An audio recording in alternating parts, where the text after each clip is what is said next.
Welcome to the Bottle Poppin' Podcast, where Meg and Heather share their love for oils, friendship, and entrepreneurship. Let's get it poppin'. Hey everyone, this is Meg. Hi there, this is Heather. And we are the Bottle Poppin' Podcast. So Heather, what are we popping open today? We are popping open a bottle of Spikenard. It's been a while since I opened this. The lid's kind of stuck. This is not one I use often. It's not my favorite scent. No. Smells like the ground. Yeah, it is grounding. It's not just grounding, it smells like the ground. It's so funny. So the year that this came out at convention, I was there and I stayed in an Airbnb with like 8 other women. We had a lot of people crammed in this little Airbnb, and it had one bathroom, and somehow it worked out. Miracle. Wow.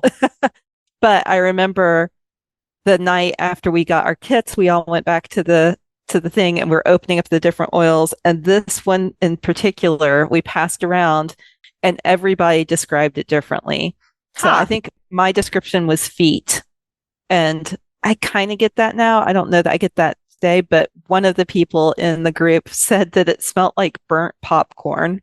And I don't smell that, but I distinctly remember her saying that. And it is like a little fiery too. Like there is something burnt smelling in it.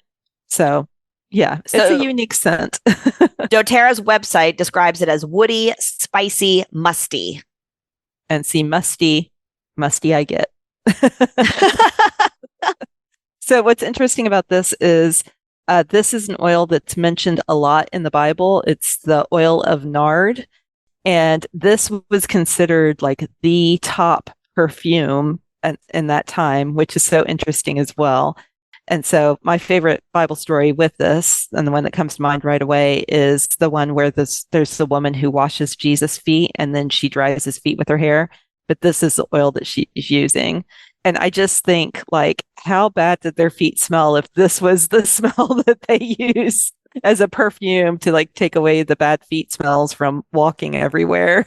Yes. It does have a lot actually of benefits, that a lot of them, unfortunately, that we can't talk about here, but it is really good for skin, irritated skin, and even aging skin. It also can help with sleep. It can help with hormonal issues as well. So it can help with a whole bunch of different things. It also says it's good for grounding and meditation, which I can kind of see that as well. So it's a useful oil to have, but I don't know that it's one I want to put in my diffuser or anything like that.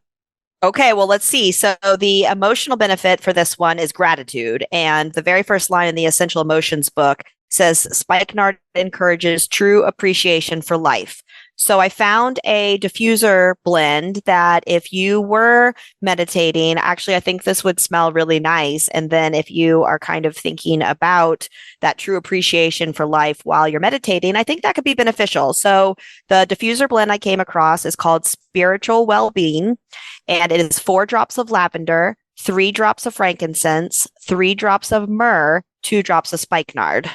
I mean, I guess with all those other oils, I agree, it probably wouldn't smell that bad. No, it would probably smell like incense just because of the myrrh and the spikenard, but then combined with the lavender and frankincense. So you get a little bit of that sweet, a little bit of that musty, and then the woody smell. But yeah, I think if you're kind of thinking about appreciating life, you've got the oil and the diffuser. That could be good. And full disclosure, I do not physically own this oil. I had to go and smell this oil at convention because this is not one that I have ever felt like I needed for a particular reason. This is really good for skincare, but I didn't really like the smell enough that I would put it directly on my face. And there's so many other oils that work with skincare. Yes. Yeah. Yeah, I did actually recently do a Zyto scan on a woman, and Spikenard came up over and over and over again for her. Interesting. So she was asking me about it. I was like, I don't know how to say this nicely, but it doesn't smell good. But clearly your body needs it. So maybe rub it on your feet. Exactly. Okay. So yeah, oils that I don't love the smell of, putting them on my feet is always an easy option. But like you said, it does smell a little bit differently to everybody. And I will say that there are oils that I do not like the smell of 90% of the time. But when I need the oil and I smell it, it actually does smell good to me. So I guess if I needed spikenard, it potentially has a completely different aroma than what it usually does. That's true. And I have known people who said this was one of their favorite oils. So yeah, don't let us be the judge, the only person you hear from. So yeah, give it a try.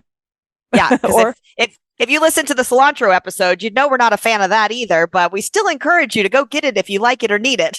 right. And we still both have it and use it occasionally. Yeah. So yeah, it's worth it to have it when you need it. Yes. Awesome. Well, anything else about this oil? I don't think so. Okay. Well, we hope you found this informative, and let us know if you end up deciding to use it based on what you learned from this episode. So we appreciate you taking the time to listen. If you know somebody who this would help, please share this episode with them as well. And we'll have a brand new episode for you next Friday.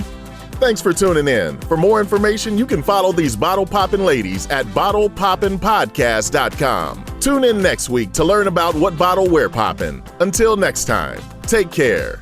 These statements have not been evaluated by the Food and Drug Administration. This podcast is not intended to treat, diagnose, cure, or prevent any disease.